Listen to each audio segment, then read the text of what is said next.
Bonjour de Naples Fantastique.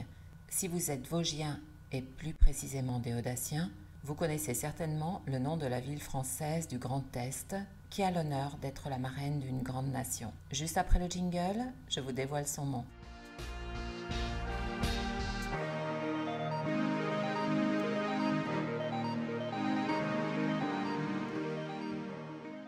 Saint-Dié-des-Vosges, ville des Vosges, comptant 20 000 habitants, a une illustre filleule, l'Amérique. Mon récit vous en explique la raison. En 1507, le gymnase vosgien est créé par un groupe de 5 érudits constitués de chanoines, studieux, artistes et musiciens. Les membres du gymnase vosgien étaient Vautrin ou Gauthier Lude, Nicolas Lude, Jean Bazin, Matthias Ringmann et Martin Waltzemuller. Vautrin Lude, l'un d'entre eux, secrétaire et chapelain de René II, duc de Lorraine, passionné d'histoire, décida de fonder une imprimerie à Saint-Dié. Il dresse une carte du monde basée sur les études de géographie de l'astrologue, astronome et géographe grec Ptolémée.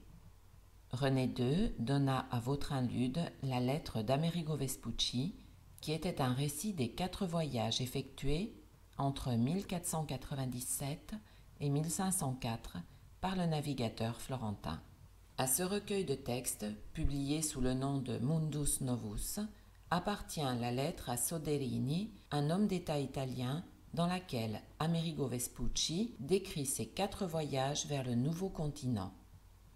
Intrigués et passionnés par ses découvertes au-delà de l'Atlantique, les savants déodaciens unissent la carte des travaux de Ptolémée et les découvertes d'Amerigo Vespucci.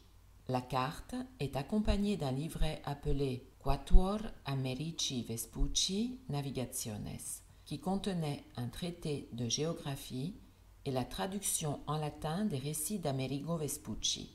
Ce livret est la Cosmographie Introductio.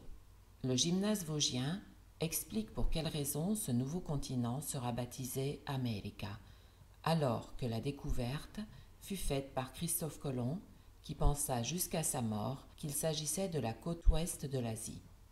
Pour la première fois, le 25 avril 1507, sur les rotatifs de l'imprimerie de Saint-Dié, dans l'introduction de la Cosmographie Introductio, fut imprimé le nom Amérique.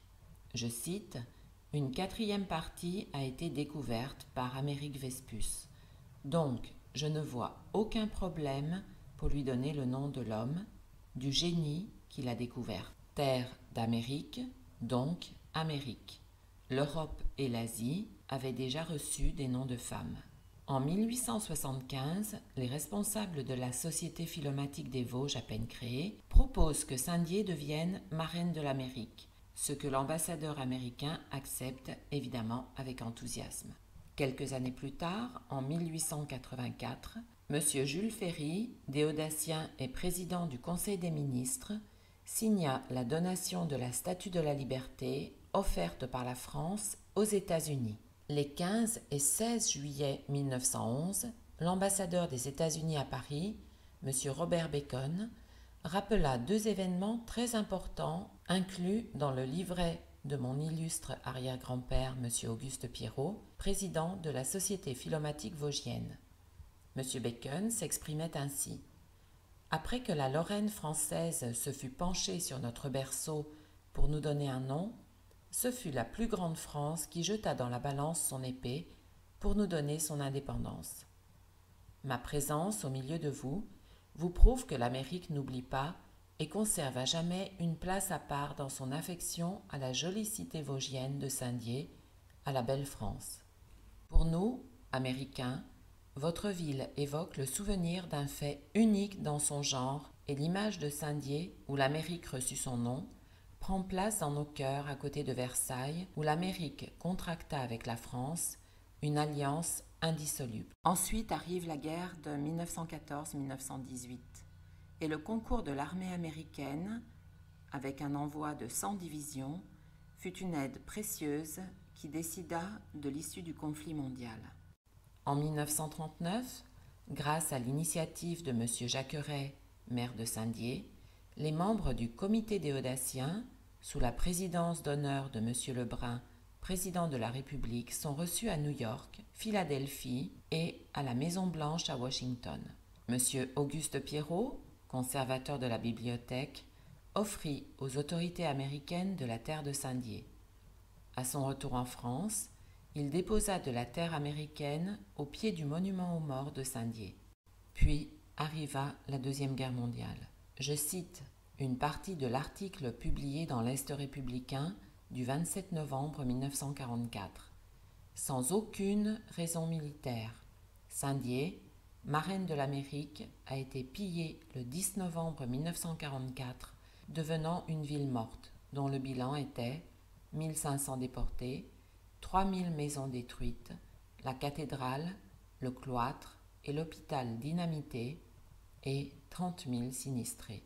Un article de la Liberté de l'Est du 12 septembre 1945 appelle à la reconstruction de Saint-Dié. Tracts, cartes postales, dos d'enveloppe, conférences, tout est fait pour aider Saint-Dié à se relever.